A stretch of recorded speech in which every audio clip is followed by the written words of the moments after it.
Aleluia, glória a Jesus, queridos, mais um domingo nós estamos juntos aqui, você na sua casa, eu aqui na minha, mas estamos conectados no mesmo Espírito, com a mesma palavra, com a mesma fé, e eu sei que o Espírito Santo vai fazer coisas tremendas hoje. Eu queria te convidar a voltar o seu coração completamente para o Senhor.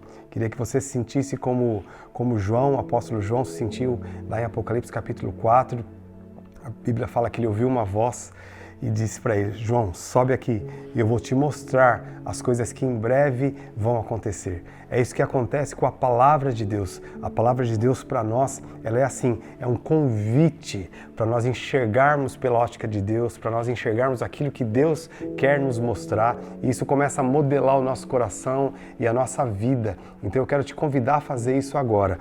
E nós vamos juntos aqui em Efésios capítulo 1, verso 16, Efésios capítulo 1, verso 17 a 23, nós vamos ver, como nós vimos a semana passada, a oração de Paulo. Paulo fez uma oração pela igreja de Éfeso e essa oração continua ecoando nos anos, nos séculos e chegou até nós. E é a oração que o Espírito Santo clama por nós. Então nós vamos orar esse texto aqui e está aí na tela para você poder acompanhar.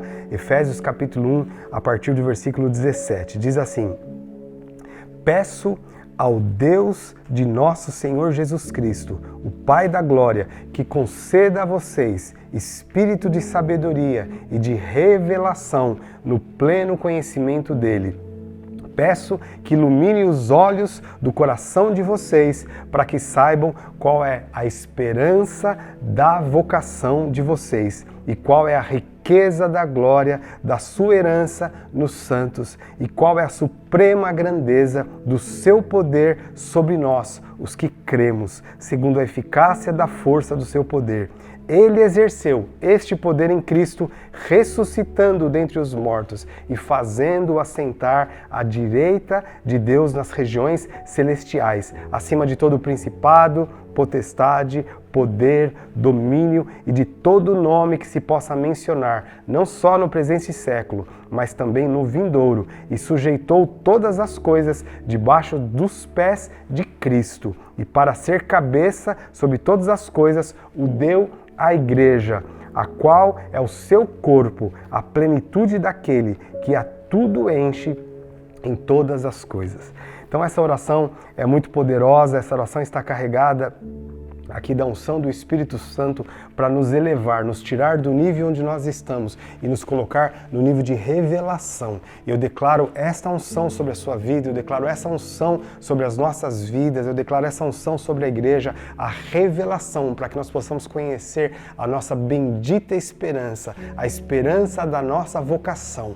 Eu declaro no nome de Jesus este poder que Paulo menciona aqui, o poder, o mesmo poder que Deus exerceu em Cristo, ressuscitando dos mortos. É esse poder que Ele traz sobre nós, junto com essa revelação, para nós vivermos esses dias na terra, conectado nos céus, sabendo que nós já estamos assentados com Cristo nos lugares celestiais, o lugar de governo, o lugar de autoridade, que você possa ser cheio dessa revelação através dessa ministração hoje. Eu declaro isso no nome de Jesus. Aleluia, aleluia. A nossa palavra aqui, então, o tema é Bendita Esperança e hoje é a terceira ministração dessa série e o subtítulo dessa série hoje, dessa ministração de hoje, é Uma Vida Moldada pela Esperança.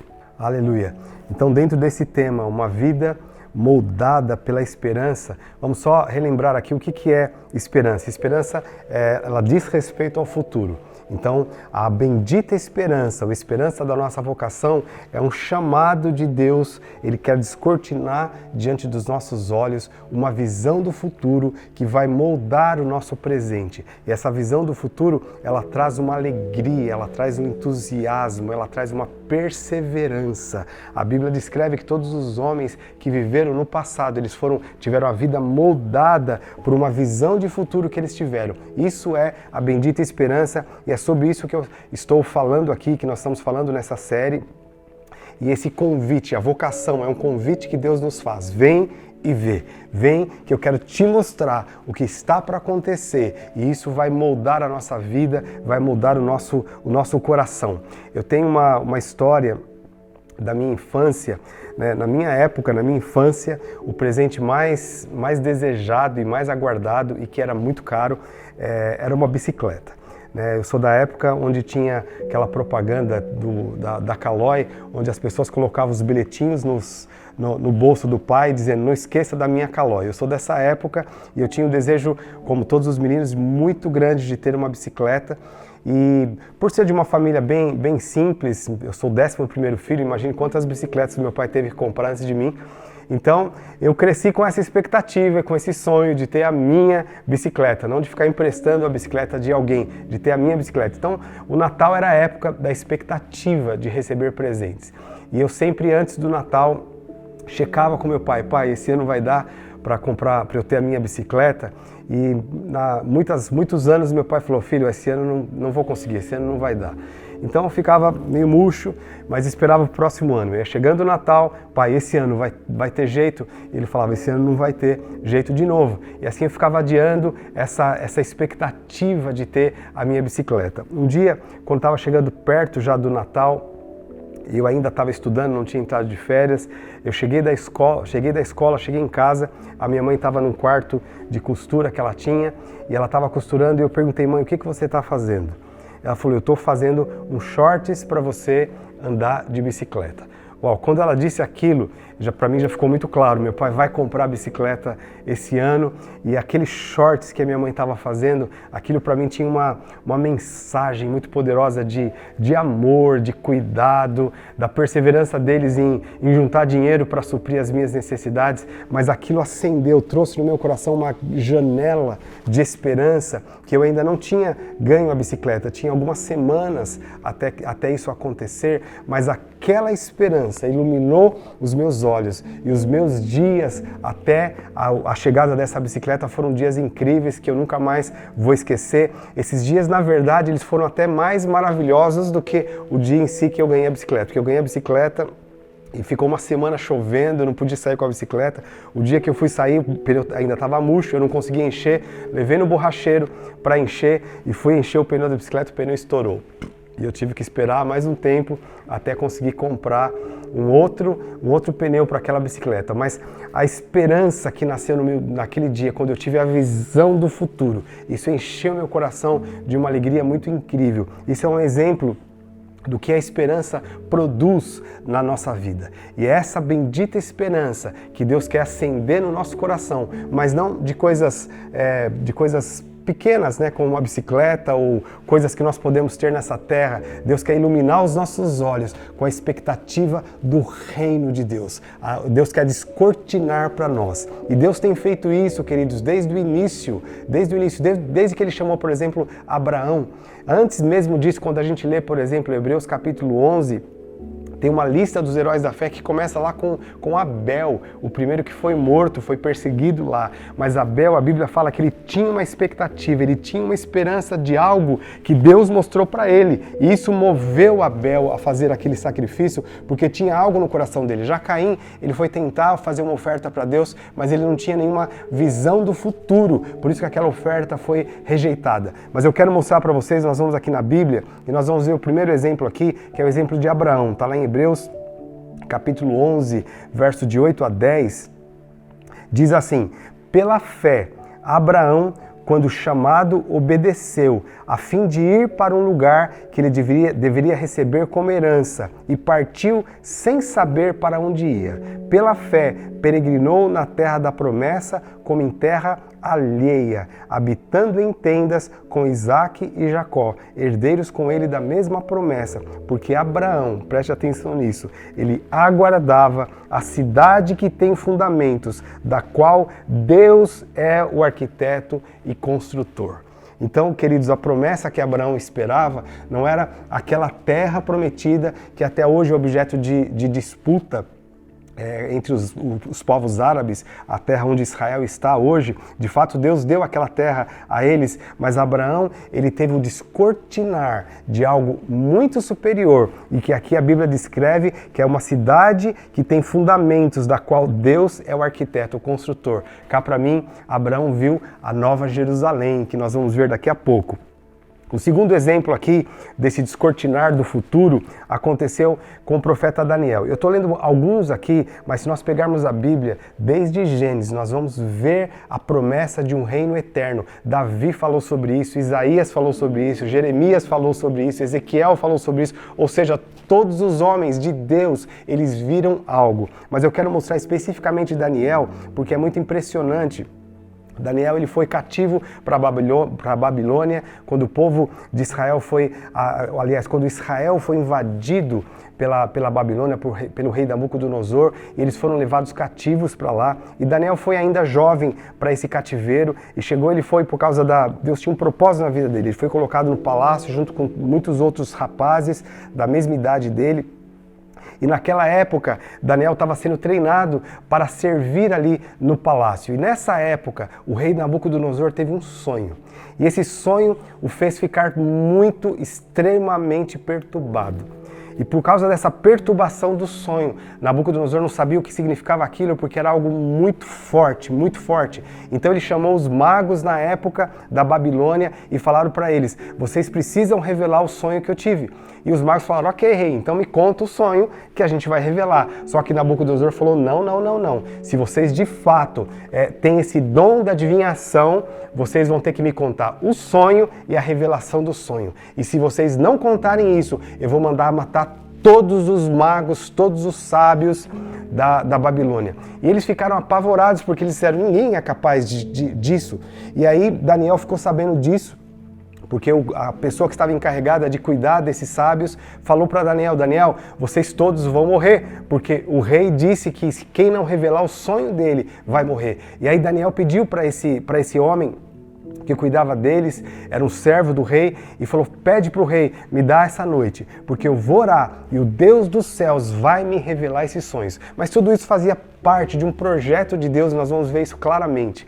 E Daniel orou e pediu para Deus, e Deus revelou não só o sonho de Nabucodonosor, mas Deus revelou também o significado do sonho. E Daniel foi lá, está lá em Daniel capítulo 2, ele chegou diante do rei, e ele falou: rei, o que você pediu, homem nenhum nessa terra tem capacidade, mas tem um Deus nos céus que revelou para mim o seu sonho e a sua interpretação. E Daniel foi e contou o sonho para Nabucodonosor, e o sonho era que Nabucodonosor ele viu uma estátua muito grande sendo levantada com cabeça de ouro, e de repente surgiu uma pedra, e uma pedra veio rolando e destruiu essa estátua. E ele ficou apavorado sem saber o que isso significava. Mas vamos lá para Daniel capítulo 2, nós vamos ver aqui alguns versículos. A princípio, do versículo 36 a 38, Daniel diz o seguinte: foi este o sonho e nós o interpretaremos para o rei. Então Daniel já tinha contado o sonho e ele vai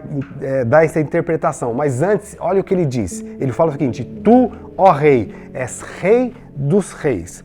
O Deus dos céus concedeu-te domínio, poder, força e glória. E nas tuas mãos ele pôs a humanidade, os animais selvagens e as aves dos céus, e onde quer que vivam, ele fez de ti governante sobre todos eles. Tu és a cabeça de ouro. Então Daniel começou aqui a revelar o sonho, mas antes de revelar, ele estava dizendo para Nabucodonosor como Deus enxergava Nabucodonosor. Nabucodonosor era um rei ímpio, um rei terrível, as coisas que ele já tinha feito eram coisas terríveis, mas Daniel fala: Deus te colocou na posição de domínio e você hoje é rei dos reis, porque o império da Babilônia era o maior império da época. Ele subjugava, Nabucodonosor subjugava todos os reis, até hoje ainda é famoso os jardins suspensos da Babilônia, porque era um lugar majestoso onde o rei reinava. Só que aqui diz então que nessa estátua Nabucodonosor era a cabeça de ouro,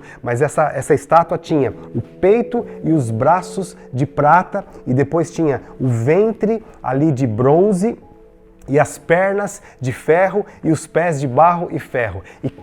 E essa estátua, quando Daniel começa a revelava os reinos que teriam no mundo. O reino da Babilônia, que era a cabeça de ouro, e depois dele viriam outros reis. Mas o que Daniel estava revelando para Nabucodonosor é que haveria uma pedra que essa pedra iria destronar toda a glória do homem, todos os reinos, e um outro reino seria estabelecido sobre a terra. E olha aqui o que ele diz no versículo 44 a 45. Ele diz o seguinte: na época desses reis, que era do último reino, o Deus dos céus estabelecerá um reino que jamais será destruído e que nunca será dominado por nenhum outro povo.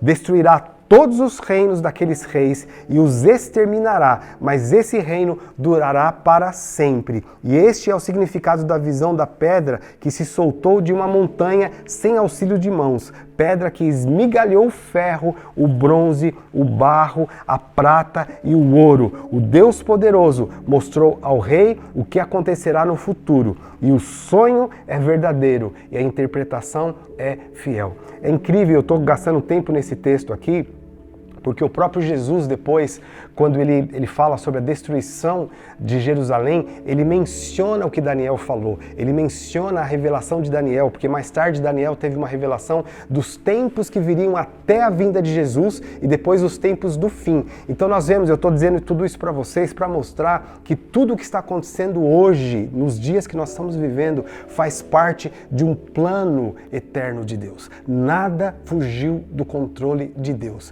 E mais, o que Deus revelou aqui a Nabucodonosor é que esta pedra que ele viu rolando e esmagou todos os reinos do mundo é o reino do Messias, o reino eterno do nosso Deus. E todos os povos, todos os judeus, os israelitas, eles tinham expectativa da manifestação desse reino. É por isso que quando Jesus se manifestou, os discípulos reavivaram no seu coração a expectativa do reino de Deus sendo implantado. Olha aqui um outro texto, também de um profeta do Velho Testamento, Isaías, capítulo 9, versículos 6 e 7, diz assim, falando a respeito de Jesus agora: porque um menino nos nasceu, um filho nos foi dado, e o governo está sobre os seus ombros, e ele será chamado Maravilhoso Conselheiro, Deus Poderoso, Pai Eterno e Príncipe da Paz. Quando os discípulos, aliás, continuando aqui o texto, não terminou ainda, e ele estenderá o seu domínio e haverá paz sem fim sobre o trono de Davi e sobre o seu reino, estabelecido e mantido com justiça e retidão, desde agora para sempre. E o zelo do Senhor dos Exércitos fará isso. Então aqui é a profecia completa a respeito do nascimento de Jesus, mas também a respeito já do fim, onde Jesus estabeleceria um reino eterno, como o próprio Davi disse que era um rei que iria sentar no trono dele, o trono de Davi. Deus prometeu para Davi que Davi teria um trono eterno, mas esse estava se referindo exatamente à raiz de Davi que brotaria, que era Cristo. Então, quando Jesus começou a pregar, a pregação dele, como nós já vimos a semana passada, era arrependei-vos, pois é chegado o reino de Deus. Quando Jesus fez isso, queridos, houve uma explosão no coração daqueles que criam em Jesus, a explosão da esperança de que o reino que Deus prometeu, o reino de justiça, o reino de paz, um reino de equidade, o reino onde o rei seria Cristo, essa expectativa e essa esperança acendeu no coração dos discípulos de uma forma incrível, onde eles tinham de fato essa expectativa do reinado de Cristo. Agora, quando João, o apóstolo João, que foi discípulo de Jesus, que escreveu o 4º evangelho, que também escreveu as cartas de João, 3 cartas de João, mas ele também teve essa experiência, a expectativa que ele tinha no coração. Como eu disse no início, Jesus chamou para ele e falou: João, vem cá, sobe aqui e eu vou te mostrar as coisas que hão de acontecer. E lá em Apocalipse capítulo 21, a partir do versículo 1, João teve essa visão dessa janela da esperança. Ele diz o seguinte: vi novo céu e nova terra, pois o primeiro céu e a primeira terra passaram, e o mar já não existe. Vi também a santa cidade, a nova Jerusalém, que descia do céu da parte de Deus, preparada como uma noiva enfeitada para o seu noivo. Então vi uma voz forte que vinha do trono e dizia: eis o tabernáculo de Deus com seres humanos. Deus habitará com eles. Eles serão povos de Deus, e Deus mesmo estará com eles e será o Deus deles. E lhes enxugará dos olhos toda lágrima, e já não existirá mais morte, já não haverá luto, nem pranto, nem dor, porque as primeiras coisas já passaram. E aquele que estava sentado no trono disse: Eis que faço novas todas as coisas. E acrescentou: Escreva, porque essas palavras são fiéis e verdadeiras. E disse-me ainda: Tudo está feito. Eu sou o Alfa e o Ômega, o princípio e o fim. E eu, a quem tem sede, darei de graça da fonte da água da vida. O vencedor herdará estas coisas, e eu serei o Deus dele, e ele será o meu filho. Quanto, porém, aos covardes, aos incrédulos, aos abomináveis, aos assassinos, aos imorais, aos feiticeiros, aos idólatras e todos os mentirosos, a parte deles que lhes cabe será no lago, está queimando com fogo e enxofre, a saber, a segunda morte. Então veio dos 7 anjos que estavam... Então veio um dos 7 anjos que tinham as 7 taças cheias dos últimos 7 flagelos e falou comigo dizendo: Venha, vou te mostrar a noiva, a esposa do Cordeiro. E ele me levou no espírito a uma grande e elevada montanha e me mostrou a cidade santa, a Jerusalém, que descia do céu da parte de Deus. Então aqui João, ele estava aqui conectando a visão que teve lá, que Daniel teve, a visão da qual Jesus falou em Mateus 24, Jesus fala muito forte sobre isso. Ele teve a conclusão aqui dessa visão. Então tudo isso que ele diz é a janela que Deus abre para que nós tenhamos uma viva esperança de quem nós somos, o que Deus pretende conosco. Agora, quem tem essa esperança impressa no coração, também tem um estilo de vida moldado por essa esperança. Aqui nós entendemos o porquê que os discípulos e a igreja,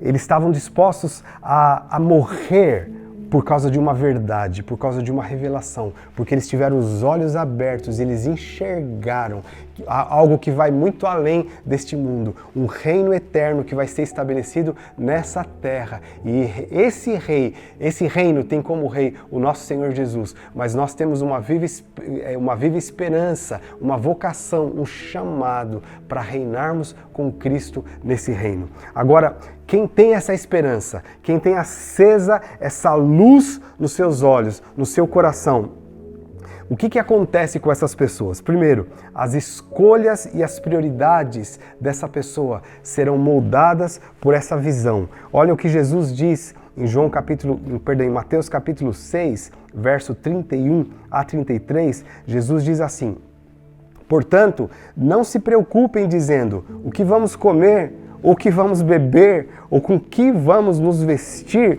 pois os pagãos é que correm atrás dessas coisas, mas o Pai Celestial sabe que vocês precisam delas. Busquem em primeiro lugar o reino de Deus e a sua justiça, e todas essas coisas vos serão acrescentadas. Eu posso imaginar Jesus trazendo essa palavra, essa revelação aqui para os discípulos, dentro desse contexto que eu falei aqui de reino de Deus. É quase cômico falar: vocês estão preocupados com o quê?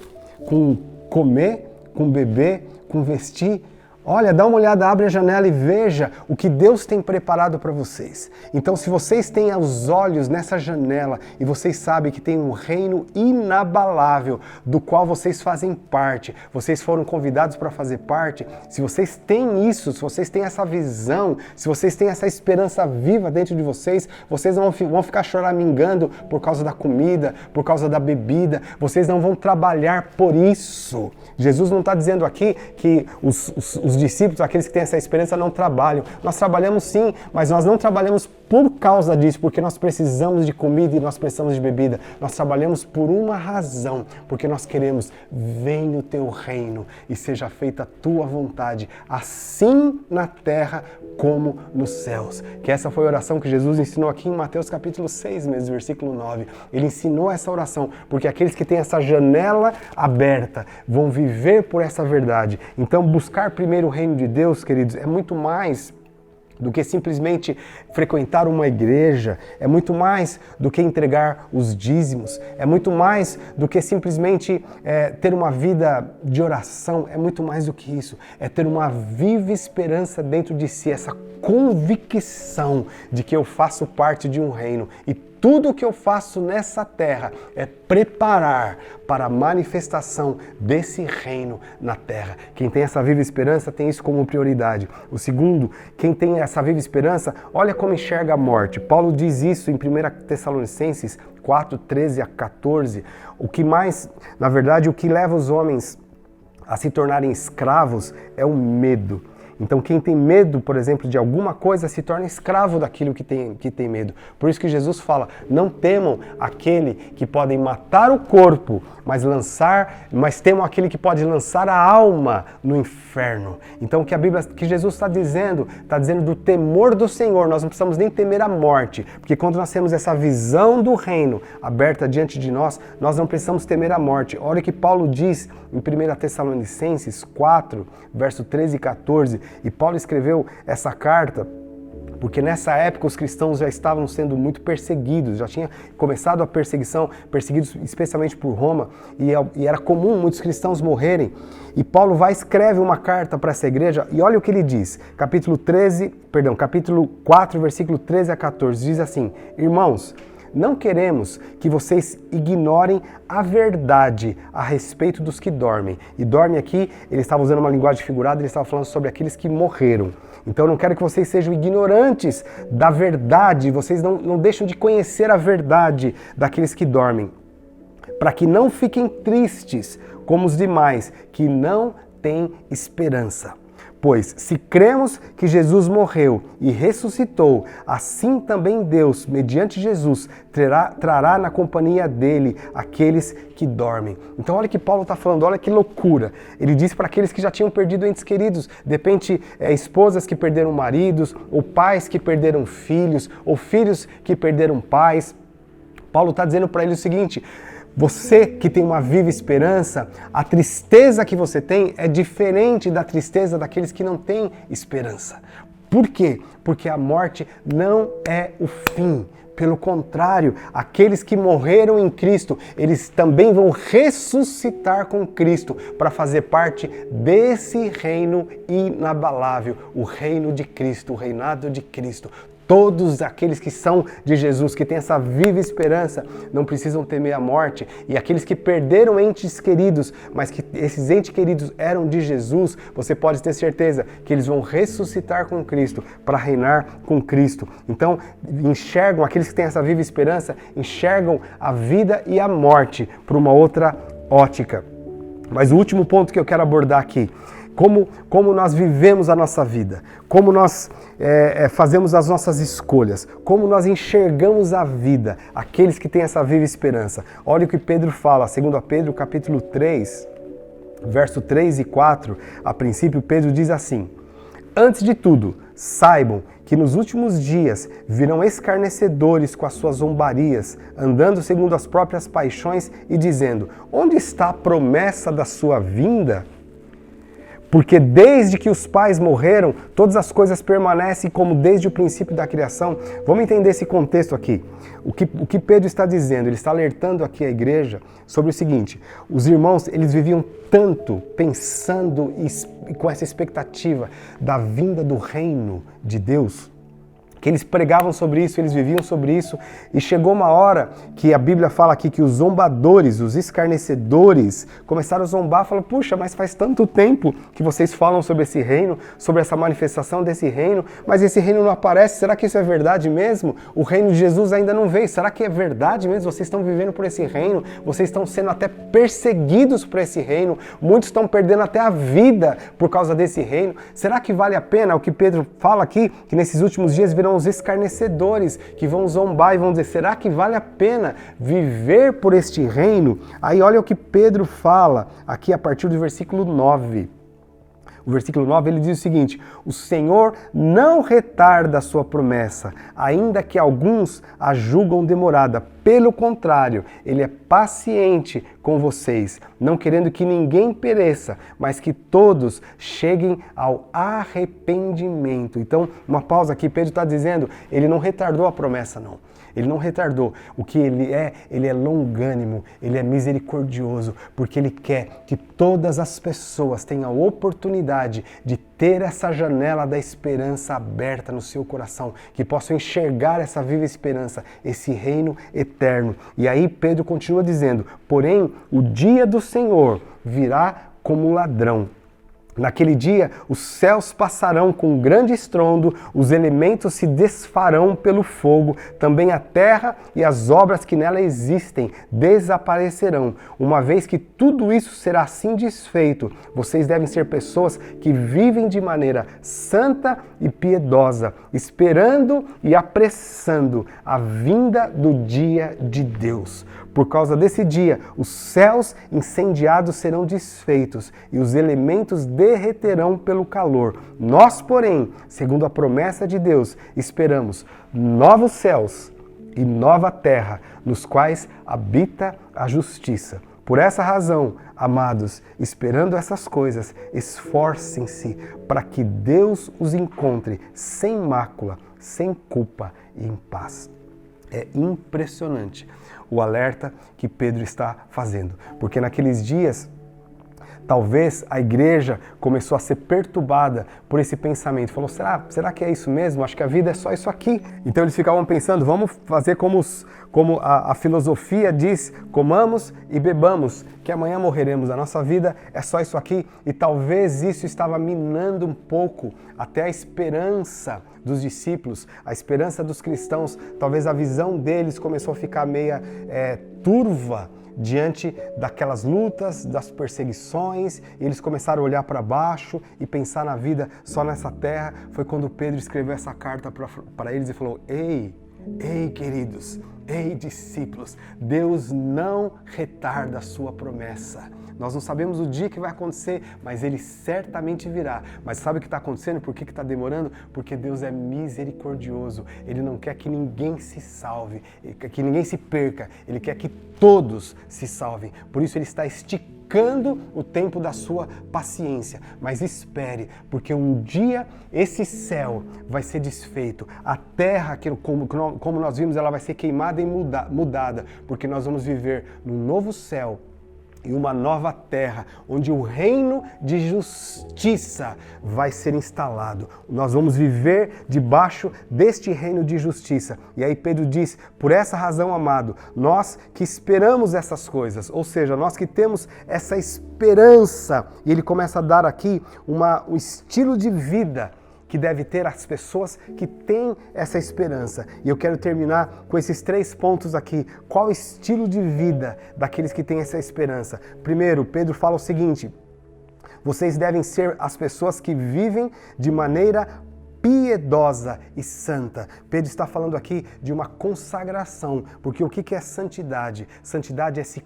consagrar para um propósito. Nós não nascemos para este mundo, nós nascemos para um novo céus e nova terra, que já está para chegar, irmãos, já está para chegar. Essa é a nossa viva esperança. Então nós temos uma vida consagrada, as nossas escolhas. Às vezes, eu já tive esse tipo de mentalidade, por exemplo, quando era solteiro e ficava pensando, Jesus, não volta não, porque eu quero me casar. E eu vejo algumas pessoas falando isso, e eu já falei isso, eu confesso para os irmãos, mas é ridículo esse pensamento, porque o que Deus tem preparado para nós, a Bíblia fala, nem olhos viram, nem ouvidos ouviram, nem jamais penetrou no coração humano. Na verdade, a expectativa que tem que encher o nosso coração é uma só.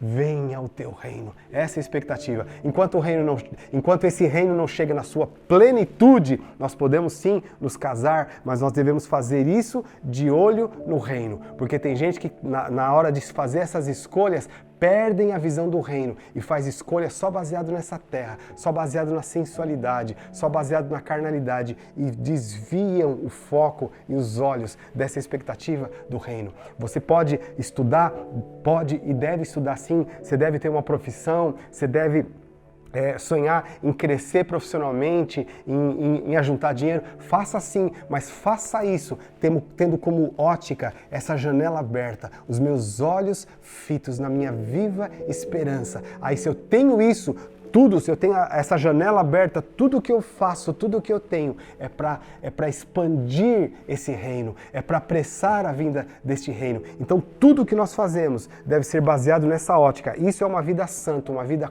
consagrada para um propósito. Segundo conselho que Pedro dá aqui, com esperando a vinda do Senhor. Então é com expectativa. E essa expectativa, como eu usei lá o exemplo da bicicleta, é uma esperança que traz o entusiasmo. Eu tive naquela época o entusiasmo de ter uma bicicleta, que hoje já foi consumida pela ferrugem. Então é uma esperança muito vil, muito pequena, mas a esperança que nós temos da vinda deste reino é uma esperança que traz um entusiasmo. O que é o entusiasmo? É Deus em mim, essa alegria, este fogo dos céus na minha vida, nos dias que eu vivo. Nós podemos passar por tribulações, podemos passar por perseguições, podemos passar por luto, sim, mas se eu tenho essa ótica, se os meus olhos estão nessa janela de esperança, sempre vai ter o amanhã. Como a Bíblia diz, pode a tristeza durar todo o anoitecer, mas a alegria vem pelo amanhã. Então aquele que tem essa esperança sempre tem o amanhã, a alegria que vem, a expectativa que vem, essa unção maravilhosa de viver nesses dias, olhando por essa janela da esperança, como Pedro fala, esperando. E por último, Pedro diz aqui, esperando, mas ele diz, apressando a vinda do dia de Deus. Uau! Isso aqui é muito forte. Isso aqui é muito forte. Irmãos, vamos pensar aqui. O que Pedro está dizendo, que Jesus não retarda a sua promessa, Deus não retarda a sua promessa, na verdade ele está segurando, esperando, porque ele não quer que nenhum se perca, que todos se salvem. E aqui Pedro diz que nós podemos apressar a sua vinda. O que Pedro está dizendo? Irmãos, isso nos faz tremer, e deveria mesmo nos fazer tremer, porque Deus conta tanto conosco, que a Bíblia diz, o texto que nós lemos lá de Paulo, quando Paulo fala em Efésios capítulo 1, fala que Deus o constituiu como cabeça de um corpo que é a igreja. O que isso significa? O cabeça tem um propósito e tem uma vontade, mas quem executa o propósito e a vontade do cabeça, quem é? É o corpo. É o corpo. Por exemplo, a minha cabeça agora... Por exemplo, eu tenho a vontade de beber, então o projeto que está aqui, eu preciso beber água, mas a minha mão precisa vir aqui e pegar essa xícara para cumprir o propósito da minha cabeça. Deus tem um propósito e Ele limitou esse propósito a nós, como corpo de Cristo. Então, como nós apressamos a vinda do Senhor? Como nós apressamos a vinda do Senhor? É muito claro isso, queridos, que a manifestação, que o propósito de Deus é que todos se salvem e nenhum se perca. Então, enquanto nós expandimos o reino através da pregação do Evangelho, nós estamos dizendo, vem Senhor Jesus, vem Senhor Jesus. Quando nós pregamos a tempo e a fora de tempo, nós estamos apressando a vinda do Senhor. Quando nós oramos pela nossa casa e somos testemunho dentro da nossa casa, nós estamos apressando a vinda do Senhor, porque o Senhor não quer voltar sem que o seu marido seja salvo, sem que os seus filhos sejam salvos. Então, quando você consagra a sua vida em jejum, em oração pelos seus familiares, você está apressando a vinda do Senhor, você tem essa janela de oportunidade, você está buscando isso. Quando nós sustentamos missões, nós estamos apressando a volta do Senhor. Quando nós proclamamos Jesus na nossa sala de aula, ou no nosso trabalho, ou para os nossos vizinhos, nós estamos apressando a vinda do Senhor. Nós estamos vivendo nessa terra com essa santa esperança, com essa santa vocação, apressando a vinda maravilhosa do Senhor Jesus. E eu confesso para vocês, queridos, que eu tenho no meu coração uma santa expectativa, que eu sinto que o Espírito Santo tem gerado isso nas nossas vidas e até essa pandemia tem cooperado com isso. Uma expectativa de que nós sejamos a geração da volta do Senhor. Mas para que isso aconteça, a promessa, uma profecia que Jesus deu, está lá em Mateus 24:14, que ele fala como o maior sinal da vinda do Senhor é que o Evangelho será pregado por testemunha a todas as nações. Então, eu creio com todo o meu coração que Deus quer sim que nós sejamos essa geração dos últimos dias. Não sei se você sabe disso, mas hoje nós temos mais de 7 bilhões de pessoas na Terra. Isso significa que se nós somarmos todas as pessoas, desde Adão até hoje, as pessoas que já morreram, não chega ao número de pessoas vivas nessa terra. O cenário está preparado para a manifestação de um grande mover de pregação do Evangelho, um grande mover de avivamento. Isso não vai vir sem perseguição. Isso não vai vir sem oposição, porque o diabo sabe que o dia dele está chegando, o diabo sabe que ele já é um perdedor, o diabo sabe que o destino dele, a esperança horrível que ele tem, a janela que ele enxerga quando ele vê o que Jesus fez por ele na cruz, é que a Bíblia fala que em breve o Deus de paz esmagará Satanás debaixo dos nossos pés. O diabo sabe disso, que os dias dele são contados. Essa é a horrível esperança que ele tem. Então o diabo vai sim se levantar em todo o tempo como oposição para a pregação do Evangelho, como oposição para perseguir a igreja. E vou dizer uma coisa para você, não é sempre que Deus vai nos livrar de perseguição, não. Quando nós vemos na Bíblia, e nós vemos também na história da igreja, muitas vezes eles foram entregues. Olha, por exemplo, o que Jesus escreve a carta às 7 igrejas. Nós vemos, por exemplo, a igreja de Esmirna.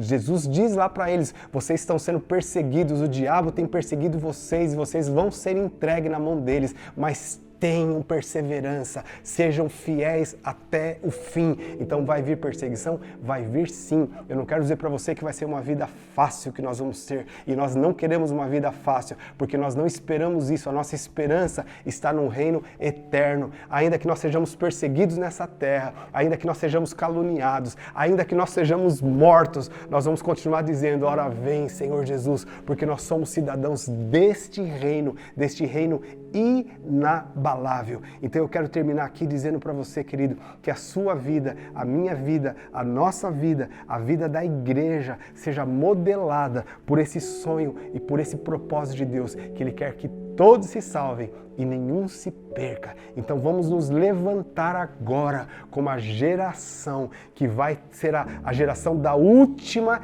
e grande colheita, que tem essa esperança bem viva nos seus olhos e no seu coração. E nós vamos poder dizer, junto com o Espírito, Maranata, ora vem, Senhor Jesus. Aleluia, aleluia. Glória a Jesus. Eu quero te convidar, querido, a fechar os teus olhos agora. Deixa o Espírito Santo acender este fogo dessa esperança na sua vida agora, no seu coração. Talvez você esteja com tanta ansiedade e expectativa de sair dessa quarentena, e talvez a sua expectativa estava em voltar para o seu trabalho, talvez em sair, passear, ir para o shopping, e não tem nada de errado nisso. Todos nós temos essa expectativa, temos essa esperança, mas que a maior esperança, a maior expectativa sua, e a minha expectativa e a nossa expectativa como igreja seja sair dessa quarentena para dizer, o reino de Deus está próximo, arrependei-vos, porque o arrependimento é o que abre a porta para o reino de Deus, que nós possamos pregar a tempo e fora de tempo, que nós tenhamos a expectativa de sair dessa quarentena para nos unirmos como igreja, para fortalecermos uns aos outros e anunciarmos a vinda do nosso Senhor, anunciarmos o reino do nosso Senhor Jesus Cristo, que essa seja a expectativa do nosso coração, de expandir o reino, de expandir a igreja do Senhor Jesus, que essa seja a expectativa do nosso coração, de investir financeiramente, sim, de pegar o que nós podemos e semear no reino, para que o reino se expanda, para que nós apreciemos de todas as formas a vinda do nosso Senhor Jesus Cristo, que nós possamos consagrar a nossa vida em oração, que nós possamos consagrar a nossa vida em jejuns, porque nós queremos que o nosso noivo se manifeste, nós temos saudade sim do nosso noivo. Seja essa a esperança que nos guie, que guie os nossos passos, que guie as nossas escolhas, que guie as nossas decisões, seja essa a esperança do seu coração. Por isso eu te convido agora para fechar os seus olhos diante dele. Se você quiser se ajoelhar agora diante dele, consagrando a sua vida, agora é hora de consagração, é hora de nós nos voltarmos completamente para ele. Deus está nos dando essa oportunidade. Essa pandemia tem sido como chacoalhão do céu sobre a terra, para nós olharmos e firmarmos a nossa vida naquilo que é inabalável. E o que é inabalável? A única coisa inabalável inabalável, é o reino inabalável do nosso Rei. Todas as outras coisas vão ser abaladas. Então que você possa consagrar a sua vida e viver para Ele, no nome de Jesus. Pai, nós nos voltamos para Ti agora, Senhor. Ó Deus, com todo o nosso coração, Senhor. Ó Deus, nós consagramos o nosso corpo, nós consagramos a nossa alma, nós consagramos o nosso tempo, nós consagramos os nossos sonhos, nós consagramos tudo nas Tuas mãos, Senhor, porque o Senhor preparou para nós, ó Pai, um reino inabalável, Senhor, e nós queremos, ó Pai, ter a nossa vida moldada por essa esperança, Senhor. Nós queremos viver, ó Deus, cada dia, Pai, da nossa vida nessa terra, Senhor, apressando a Sua vinda, Senhor. Queremos cumprir essa missão como igreja, Pai, levanta essa geração, Senhor, levanta essa geração viva, Pai, essa geração que tem ouvido esta palavra, essa geração que tem essa esperança, levanta essa geração, Senhor, para essa grande última colheita, Pai, no nome de Jesus eu te peço, eu oro, Senhor, pelos nossos irmãos, eu oro, Senhor, pela igreja, eu oro, ó Deus, pelos jovens dessa geração, eu oro pelas crianças dessa geração, que o Senhor possa guardar, ó Pai, que eles não se desviem, Senhor, ó Deus, diante, Senhor, dos apelos, ó Deus, deste mundo que jaz o maligno, pelo contrário, que eles se levantem, essas crianças se levantem cheias do Teu Espírito, Senhor,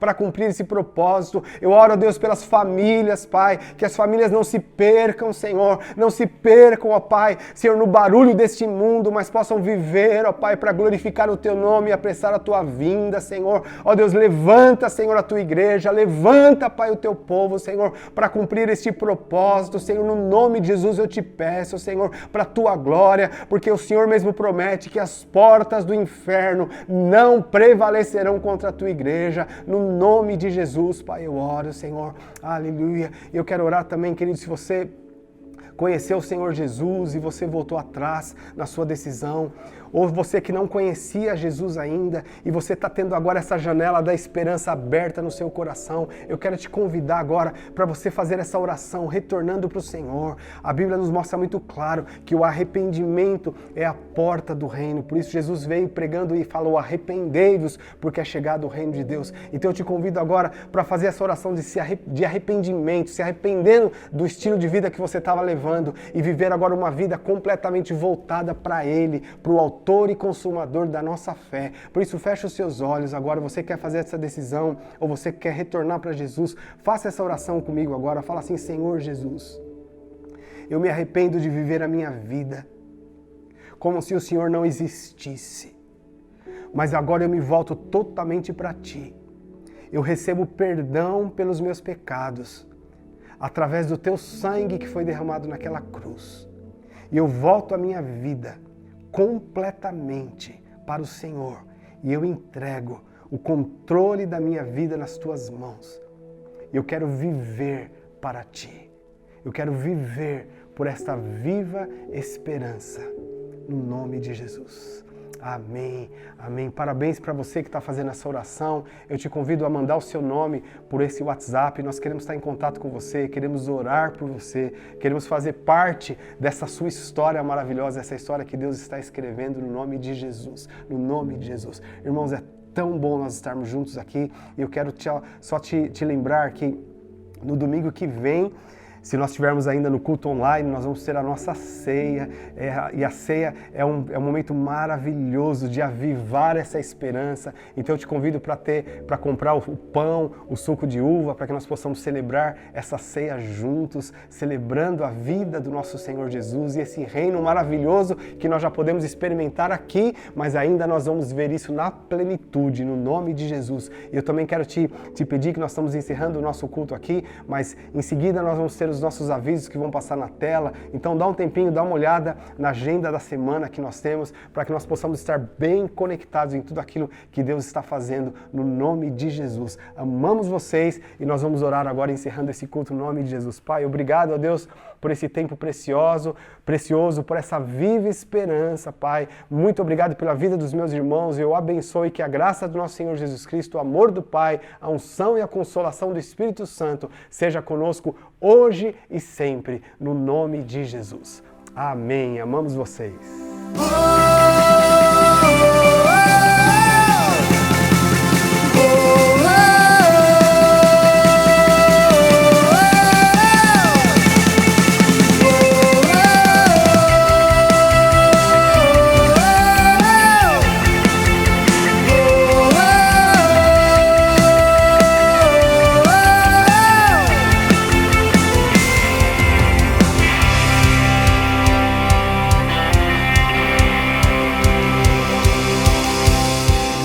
Eu quero ir além, pro mundo me escutar. Teu amor não tem fim e nunca falhará. Tua graça segue-me, minha vida está em ti. Tu és tão bom pra mim. Eu quero ir além, pro mundo me escutar. Teu amor não tem fim e nunca falhará. Tua graça segue-me, minha vida está em ti. Tu és tão bom pra mim. E eu cantarei, pois tu és bom. E eu dançarei, pois tu és bom. E eu gritarei, pois tu és